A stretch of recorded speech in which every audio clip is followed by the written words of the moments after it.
Kayleigh McEnany drops truth bomb about the Democratic Party. I think what happened to the Democrats is they got really drunk on 2020. They were really excited that the activism and the virtue signaling, to Paul's point, was at its all-time high. They were excited because people were locked in their homes, scared of COVID. You had BLM activism, and everything really was so exciting for them. That was their peak. And then they forgot that time moved along and people were tired of woke, but they stayed in that same spot.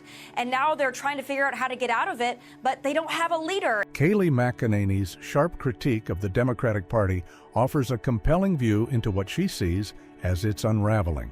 With her characteristic wit and incisive analysis, McEnany sheds light on the internal disarray, voter dissatisfaction, and leadership vacuum plaguing the party.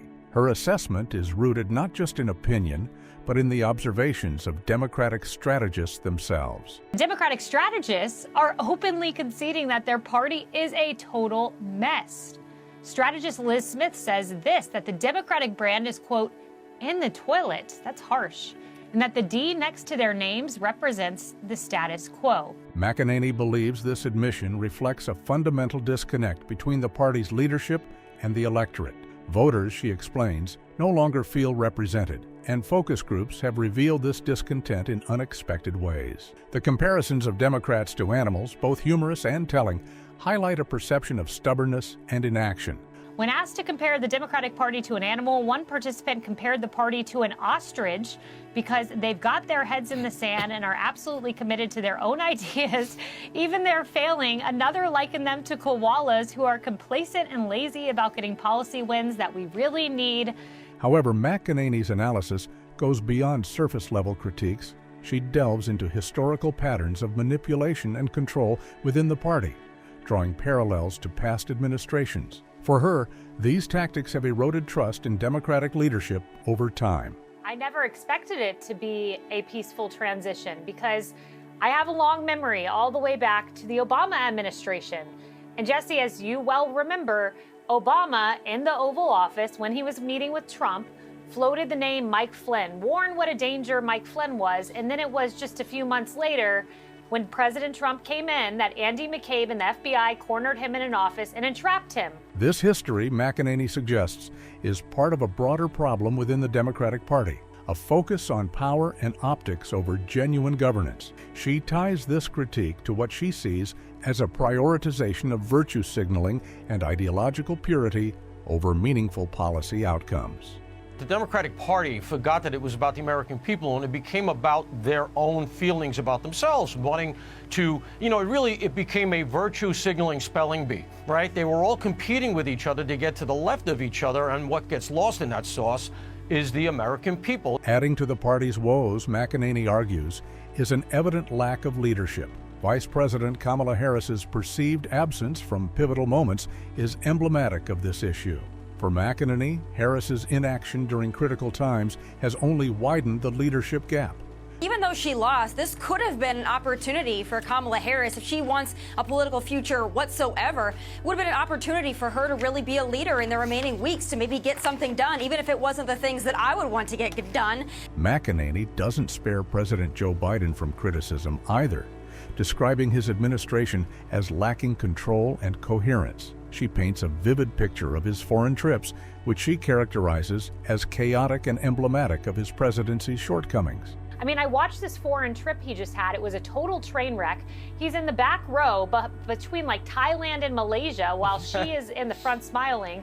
He gets lost in the Amazon. He wanders off into the Amazon rainforest, and then we see teleprompters. What president gives a press conference in the Amazon rainforest with teleprompters? Joe Biden does. He's lost, Jesse. Despite these issues, McEnany argues that the Democratic Party's struggles stem from their inability to adapt to a changing political climate.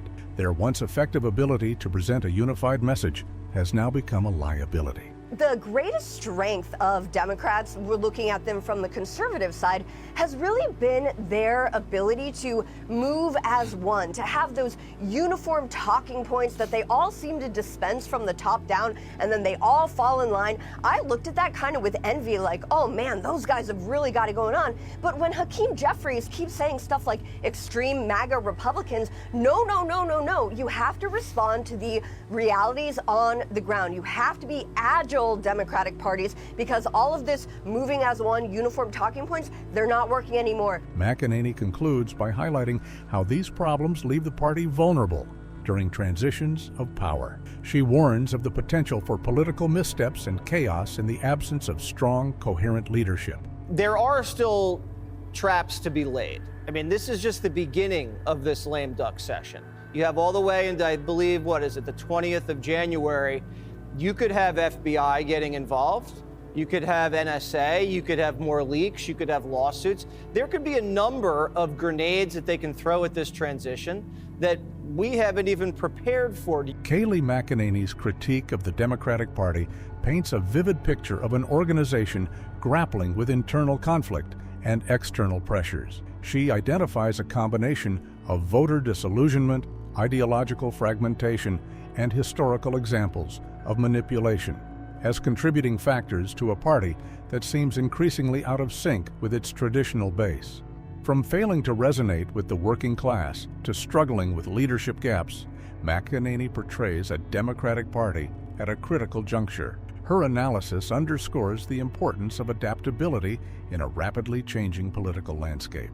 As she points out, the Democrats' once strong connection to the working class has eroded, replaced by perceptions of elitism and detachment. This shift, McEnany suggests, has alienated the very voters who were instrumental in their past victories. The problem is not just a branding issue, but a deeper challenge of reconnecting with core values and priorities. These dynamics, McEnany argues, make it increasingly difficult for the party to chart a clear path forward.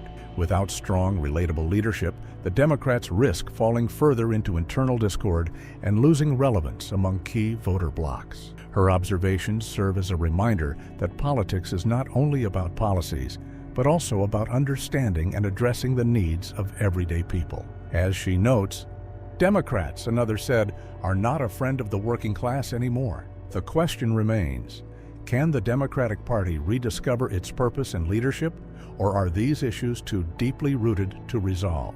Will they adapt to meet the evolving demands of voters or continue down a path that alienates their base? What do you think lies ahead for the Democrats? Share your thoughts in the comments below.